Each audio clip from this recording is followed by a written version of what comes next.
당신은 평소에 자신이 호흡에 얼마나 의식을 두고 있나요? 많은 사람은 호흡을 단순히 생명을 유지하는 기능으로만 생각합니다.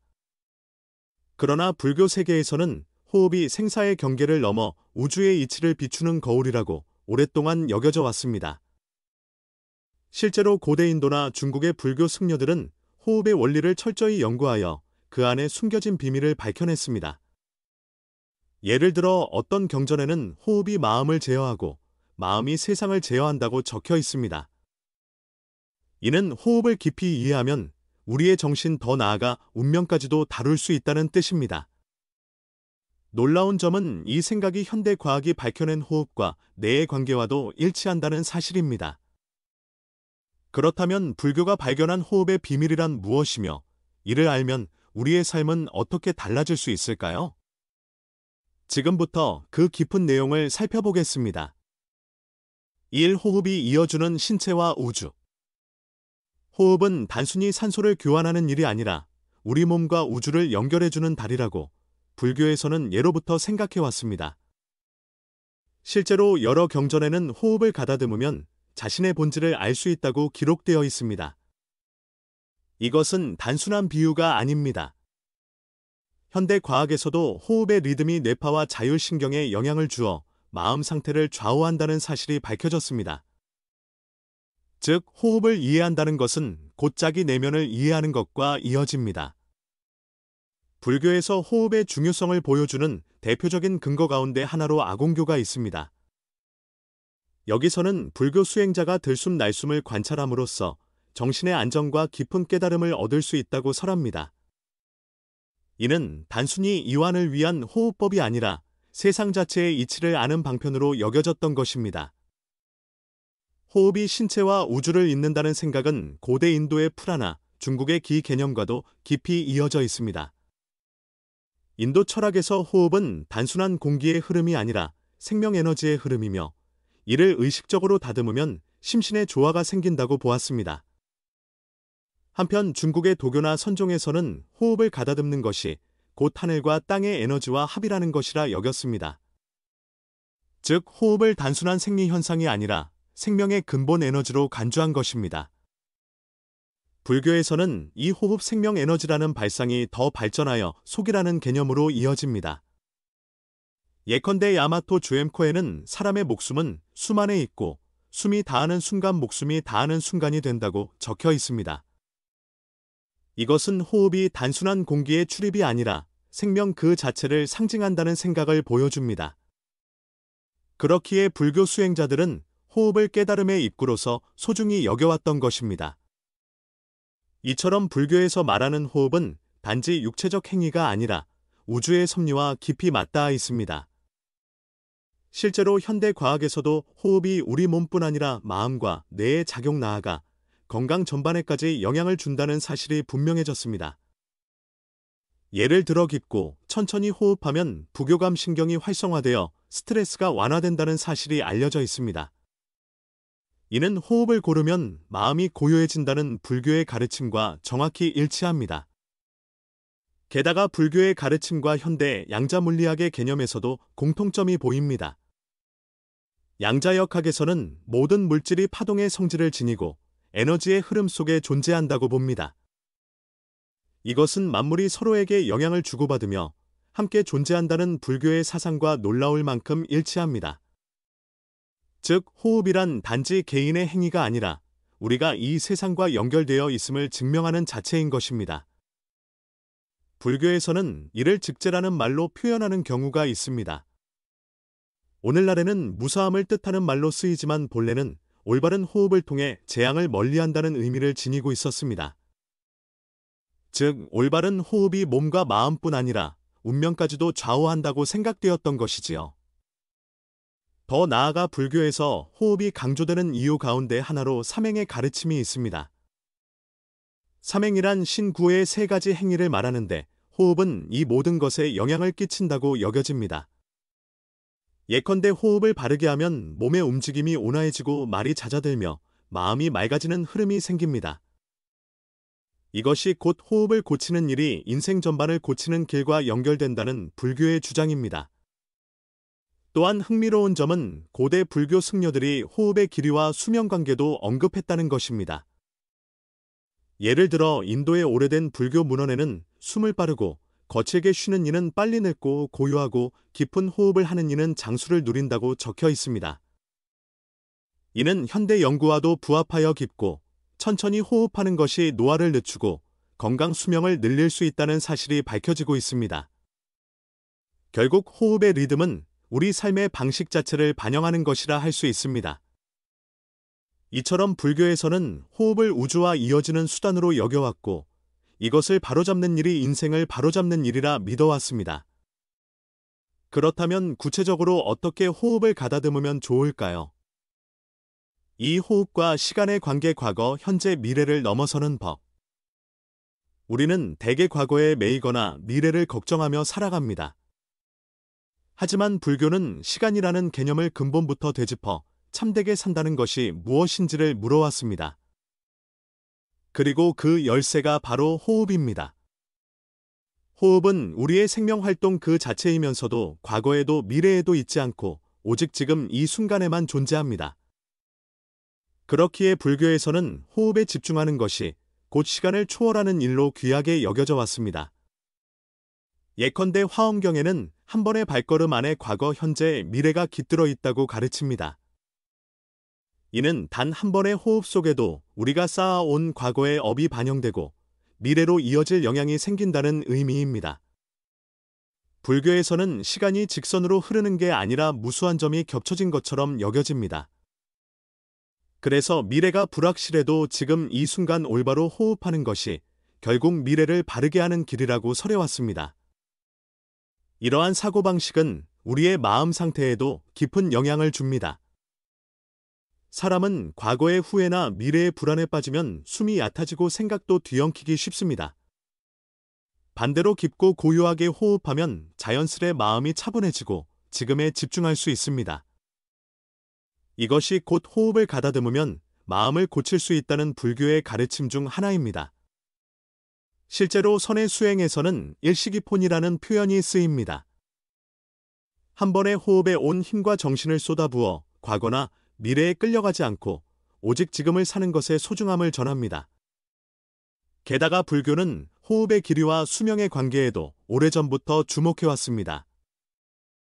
예컨대 인도의 옛 불교 문헌에는 숨을 빠르고 거칠게 쉬는 이는 빨리 늙고 고요하고 깊은 호흡을 하는 이는 장수를 얻는다고 기록되어 있습니다. 이 생각은 현대 과학적 연구와도 맞아떨어지며 실제로 깊고 천천히 호흡하는 것이 노화를 지연하고 건강 수명을 늘린다는 사실이 밝혀져 있습니다. 요가나 기공 수행자 중에 장수하는 이들이 많은 것도 이와 무관하지 않을 것입니다. 불교에서는 이를 장식이라고 부릅니다. 장식이란 단지 숨을 깊이 들이쉬는 게 아니라 의식적으로 다듬어 몸과 마음의 균형을 되찾는 행위를 이릅니다. 예컨대 인도 불교 수행자들은 4216의 호흡법을 실천했습니다. 4초 동안 들이쉬고 2초 멈춘 뒤 6초 동안 내쉬는 방식입니다. 이 리듬은 부교감 신경을 활성화하여 심신을 편안하게 만드는 효과가 있다고 여겨집니다. 실제로 현대의학에서도 천천히 호흡하는 것이 스트레스를 줄이고 자율신경 균형을 잡아준다는 사실이 확인되고 있습니다. 또한 불교의 호흡과 시간 개념은 현대의 상대성 이론과도 놀랄 만큼 유사합니다. 아인슈타인의 상대성 이론에서 시간은 절대적이지 않고 관찰자의 상황에 따라 늘어나거나 줄어든다고 봅니다. 이는 시간의 흐름이 사람의 마음 상태에 따라 변한다는 불교의 가르침과 매우 흡사합니다. 이를테면 우리가 무엇인가에 열중할 때 시간은 순식간에 지나가지만 불안이나 조급함에 사로잡히면 시간이 터무니없이 길게 느껴지기도 합니다. 이렇게 우리는 시간 그 자체를 산다기보다 시간을 어떻게 느끼느냐에 따라 삶이 달라집니다. 불교 수행자들은 이 시간 감각을 자유자재로 다루고자 호흡을 활용했습니다. 예컨대 장시간 명상을 할 때 평소보다 훨씬 느리고 조용한 호흡을 함으로써 체내 대사가 낮아지고 시간의 흐름이 한결 부드럽게 느껴지도록 만든 것입니다. 이 기술을 극한까지 익힌 고승들 중에는 거의 호흡하지 않는 상태로 여러 날 명상을 이어갈 수 있었다고 전합니다. 이들은 시간이란 틀을 넘어서고자 했기에 가능한 일이었습니다. 흥미로운 것은 이 호흡 조절에 따른 시간 감각의 변화가 현대 스포츠 선수나 무도인들 사이에서도 의식되고 있다는 점입니다. 예를 들어 최고 수준의 선수들은 극한 상황에서 호흡을 제어해 시간이 느리게 흐른다고 느끼기도 합니다. 극도로 집중하면 주변 움직임이 슬로모션처럼 보이는 현상입니다. 불교에서도 호흡을 제어하는 자가 마음을 제어하고 마음을 제어하는 자가 세상을 제어한다고 했는데 이는 모든 분야에서 호흡 컨트롤이 중요하다는 사실을 말해줍니다. 이처럼 불교에서 호흡은 단순한 생리 현상이 아니라 시간을 초월하는 수단으로서의 면모도 지니고 있습니다. 그렇다면 우리 일상 속에서 이 호흡의 힘을 어떻게 활용할 수 있을까요? 이제 호흡과 의식의 관계를 살펴보겠습니다. 3호흡과 의식 인간의 가능성을 이끌어내는 열쇠. 호흡은 단순한 생명 유지 행위가 아니라 인간 의식에 깊은 영향을 주는 존재입니다. 불교에서는 식의 작용을 이해하고 이를 다스리는 것이 깨달음의 길이라고 여겨왔습니다. 그리고 그 열쇠가 바로 호흡입니다. 우리는 평소 무의식적으로 호흡하지만 만약 호흡을 마음대로 다룰 수 있다면 우리의 의식이나 행동은 어떻게 변할까요? 불교의 가르침을 바탕으로 호흡과 의식의 관계를 좀 더 깊이 파헤쳐 봅시다. 예를 들면 유식론이라는 불교 철학 체계에서는 우리의 의식이 8식이라는 8겹의 층으로 이루어져 있다고 설명합니다. 그중 가장 깊은 부분이 아레아식이라 불리는 무의식 영역입니다. 이 아레아식에는 과거의 기억과 감정 경험이 모두 쌓여 있어 우리가 모르는 새 행동과 사고에 영향을 미칩니다. 그리고 이 아레아식에 접근하는 방법 가운데 하나가 바로 호흡입니다. 불교에서는 호흡을 의식적으로 가다듬으면 심소의식에 작용할 수 있다고 보았습니다. 실제로 고대 인도 수행자들은 들숨 날숨을 통해 의식 깊은 곳으로 들어가 마음의 움직임을 다루는 기술을 닦았습니다. 거친 호흡은 마음의 혼란을 낳고 고요하고 깊은 호흡은 마음의 안정을 가져온다는 것을 이들은 체험적으로 깨달았던 것입니다. 그래서 불교에서는 호흡을 가다듬는 일이 곧 의식을 맑히는 길이라고 여겨왔습니다. 이 생각은 현대 심리학과도 맞닿아 있습니다. 예를 들어 미국 심리학자 허버트 벤슨이 제시한 이완 반응은 호흡을 고르는 것으로 스트레스 호르몬 분비를 억제하고 뇌파를 안정시키는 개념입니다. 나아가 뇌과학 연구 결과에서도 천천히 숨을 쉬면 전전두엽이 활발히 작동해 사고가 또렷해진다는 사실이 드러났습니다. 결국 불교가 말하는 호흡과 의식의 상관관계는 과학적으로도 뒷받침되고 있는 셈입니다.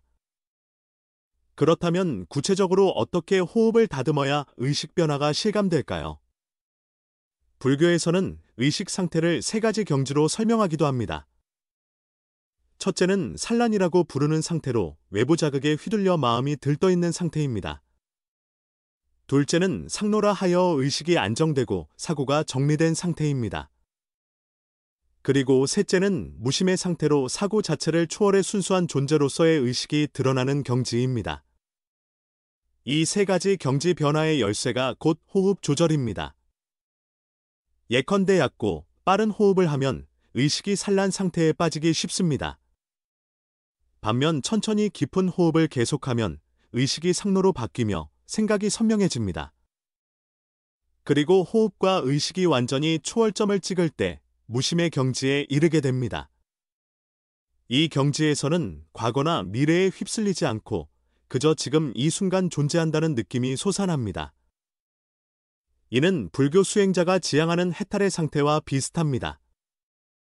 이렇게 호흡을 다듬으면 우리의 의식 상태는 크게 달라집니다. 의식이 변하면 행동과 인생 역시 바뀌어 갑니다. 예컨대 일본 승려들 중에는 하루를 호흡으로 디자인한다는 발상을 실천하는 이들도 있습니다. 아침 호흡을 바로잡아 하루의 시작을 열고 낮 동안은 리듬에 주의를 기울이며 지내고 밤에는 느리고 여유 있는 호흡으로 마음을 가라앉히는 것입니다. 이렇게 하면 시간 활용이나 생각의 질이 바뀌어 훨씬 충만한 나날을 보낼 수 있다고 합니다. 또한 불교에서는 호흡이 소리와 마찬가지로 파동의 성질을 띈다고 봅니다. 이는 현대의 음향치료와도 밀접한 개념입니다. 예를 들어 티베트 불교 승려들은 독특한 목소리를 통해 호흡의 진동을 자각하며 정신적 안정을 꾀합니다. 이 목소리의 저음역은 인간의 의식을 깊이 이완 상태로 이끈다는 사실이 과학적으로도 확인되고 있습니다. 결국 불교에서는 오래전부터 호흡이 파동을 가지고 있으며 그것이 의식에 영향을 준다고 이해해 온 것입니다. 이처럼 호흡은 단순한 생리작용이 아니라 우리의 의식 깊은 곳에 작용하며 무한한 가능성을 이끌어내는 열쇠입니다. 그렇다면 일상에서 이 호흡의 힘을 발휘하려면 어떻게 해야 할까요? 본일 요약 호흡을 가다듬는 일은 인생을 정돈하는 일. 우리는 태어난 순간 숨을 들이마시고 생애 끝에 숨을 내쉬며 떠납니다. 그 사이에 이어지는 셀 수 없는 호흡이야말로 우리가 살아온 증거이자 인생 그 자체입니다. 불교에서는 호흡이 곧 삶과 죽음을 잇는 달이라고 말해왔습니다. 이것은 단순히 생명을 유지하는 행위가 아니라 몸과 마음 그리고 우주를 묶어주는 신비로운 흐름이라는 뜻입니다. 어느 한 고승은 제자에게 이렇게 말했습니다. 만약 마음이 흐트러진다면 아무 말 찾으려 하지 말고 먼저 내 숨을 보아라. 내 마음 상태는 숨에 모두 드러나 있으니. 우리는 화가 치밀 때 거친 숨을 쉬고 깊은 슬픔에 빠지면 얕은 숨을 쉬며 기쁨으로 가득할 때는 자연스럽게 부드럽게 호흡합니다. 즉, 호흡을 다스리는 것은 감정을 다스리는 것이고 인생 자체를 다스리는 일이기도 합니다. 또 불교에는 일식일념이라는 표현도 있습니다. 한 번의 호흡마다 하나의 소중한 마음이 깃든다는 뜻입니다. 우리는 별 생각 없이 호흡하지만 그 한 번이 소중한 지금 이 시간을 새기고 있습니다. 만약 이 지금을 의식하고 깊이 음미할 수 있다면 과거의 후회나 미래의 두려움에서 벗어나 오직 이 순간을 살아갈 수 있을 것입니다. 선승은 차 한 잔을 마실 때 그 김이 피어오르는 모습을 보고 향을 느끼며 입에 머금는 그 한순간에 마음을 기울인다고 합니다. 마찬가지로 한 번의 호흡에 주의를 기울이면 지금 이 순간 살아있다는 실감을 되찾게 됩니다. 나아가 불교에서는 호흡이 기도라고도 합니다. 우리가 소중한 사람의 이름을 부를 때 그 말에는 숨이 담깁니다. 사랑하는 이에게 고맙다는 말을 전할 때 그 마음을 실어 나르는 것 역시 호흡입니다. 결국 호흡은 단순한 생명 유지 기능이 아니라 우리 마음을 형태로 나타내주는 것이자 삶의 모든 순간과 깊이 관련된 존재입니다. 그렇기에 오늘부터 조금만 의식해 봅시다. 조바심이 생길 때, 분노가 끓을 때, 불안에 짓눌릴 듯할 때 오직 한번 깊이 숨을 들이마시고 조용히 내쉬는 것, 그것만으로도 마음의 물결은 잔잔해지고 자기 자신을 되찾을 수 있을 것입니다. 그리고 이렇게 작은 한 번의 숨이 쌓여 결국 당신 인생 전체를 변화시키게 됩니다. 오늘도 공예의 가르침을 끝까지 시청해 주셔서 감사합니다. 만약 이 이야기가 조금이라도 마음에 와닿았다면 좋아요와 채널 등록 부탁드립니다. 그럼 다음 영상에서 다시 뵙겠습니다. 당신의 호흡이 오늘도 평온하기를 바랍니다.